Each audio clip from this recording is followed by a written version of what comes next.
भी आए ना, अरे मेहमान तो छोड़ो, घर में ऑफिस से पिताजी भी आए। यहाँ पर कोई है जो पिता पुत्र दोनों एक साथ आए? कौन है जो छोटी उम्र के हों? हाँ आप हैं, खड़े हो जाइए।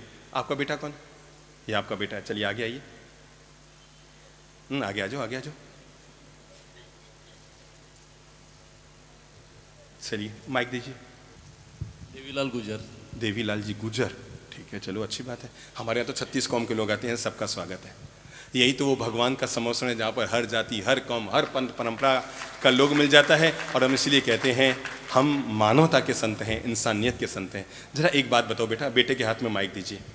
आपको पाल पोस कर किसने बड़ा किया? पापा ने। जन्म किसने दिया? मम्मी ने। अच्छा, आपकी स्कूल की फीस, स्कूल में पढ़ रहे हैं? नहीं। फीस नहीं पढ़ रहे हैं, पढ़ाई पूरी हो गई? शादी हो गई? नहीं हुई। माइक ऊपर ही रखो बेटा। शादी कौन कराएगा आपके? पापा। लव मैरिज तो नहीं करेंगे? नहीं। ठीक है, पापा शादी कराएंगे। शादी में खर्चा कौन करेगा? पापा। आप इनके लिए क्या कर रहे हैं? नहीं, माइक बंद हो गया, आपकी जबान बंद हो गई। विश्राम। और ये सबके साथ है, केवल ये पिता पुत्र के साथ नहीं, सबके साथ है। चलो एक बात बताओ, सुबह उठ कर रोज पापा जी को धोख लगाते हो? हाँ। आज लगाई थी? आज नहीं लगी। हाँ, और आज नहीं लगाई। कहीं आज कोई अशुभ योग है, काली योग है आज कोई? चलो पहले तो धोख लगा लो। ऐसे नहीं, घुटने टिकाओ बेटा, टिका लो, पूरे टिका लो, घुटने टिका लो। है पता नहीं जिनसे मैं घुटना ये हालत होगी, मुड़े ही को नहीं। अच्छा, घर पे पापा जी आते हैं शाम को ऑफिस से, तो आप घर में होते हैं कि बाहर होते हैं? तो आप क्या करते हैं? माइक ऊपर रखो, घबराओ मत। अब तो शादी करनी है, ऐसे डरोगे तो शादी करके क्या करोगे? हाँ, क्या करते हैं? कल क्या किया था? कल पापा जी ऑफिस से आए तो आपने क्या किया? मैं आपको ये जीवन का पाठ पढ़ाना चाह रहा हूं। अगर 8 घंटे तक हमारे लिए ऑफिस में कमाकर पापा जी घर पर आए हैं, और एक बात याद रखो, अपने लिए नहीं कमा रहे हैं। कोई भी आदमी अगर अकेला हो ना, बीबी बच्चे ना हो, तो वो लूण मिर्ची और रोटी खा के अपनी जिंदगी गुजार लेगा। उससे ज्यादा छाती कूटे करने की जरूरत नहीं है। कोई भी आदमी अपनी जिंदगी में कमाने के लिए 1000 छाती कूटे करता है, तो उसके पीछे खुद का शरीर कम, अपनी बीबी, अपने बच्चे, अपने परिवार, उनका भरण पोषण कहीं ज्यादा रहता है। तो आप घर पे पापा जी आए, यूं ही घर पे मत बैठे रहो मेरे प्यारे बच्चों। जीवन का ये अच्छा व्यवहार, पारिवारिक व्यवहार और संस्कार लीजिए। घर में अगर पिताजी ऑफिस से आए हैं तो अपने ही सोफे में मत बैठे रहिए।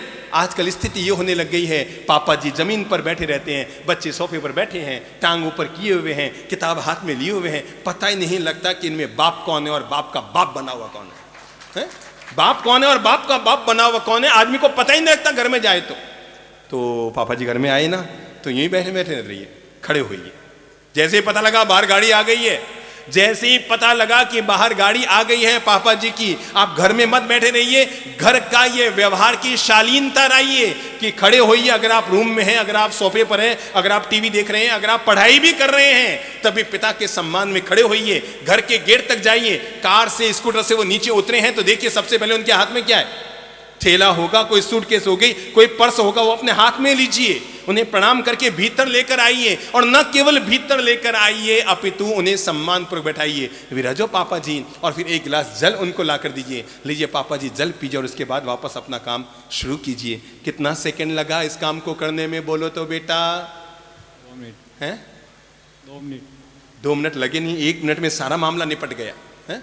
1 मिनट लगा, पर पिता के दिल में आपके लिए जगह बन गई। मेरा बेटा कितना अच्छा है, जो मैं अगर घर के बाहर हूं तब भी मुझे लेने के लिए आया करता है। और नहीं तो पता है आजकल, पहले मेरी मां ने 5 टाबर पैदा किए, और आप लोगों के माता पिता ने भी 8-8, 10-10 टाबर पैदा किए, पर किसी के माँ बाप ने ये नहीं कहा होगा अरे साहब हम तो इन्हीं से धाप गए। अब किसी के एक को भी कह दो आपके एक ही है, अरे बाप जी 1 से धाप क्यों मैं तो फिक्स जवाब। किसी को कह दो अच्छा आपके 2 ही टाबर है, अरे बाप जी 2 ही, मन तो पूरा तड़ लियो, 2 ही से धाप गई, 2 ही से तंग आ गए।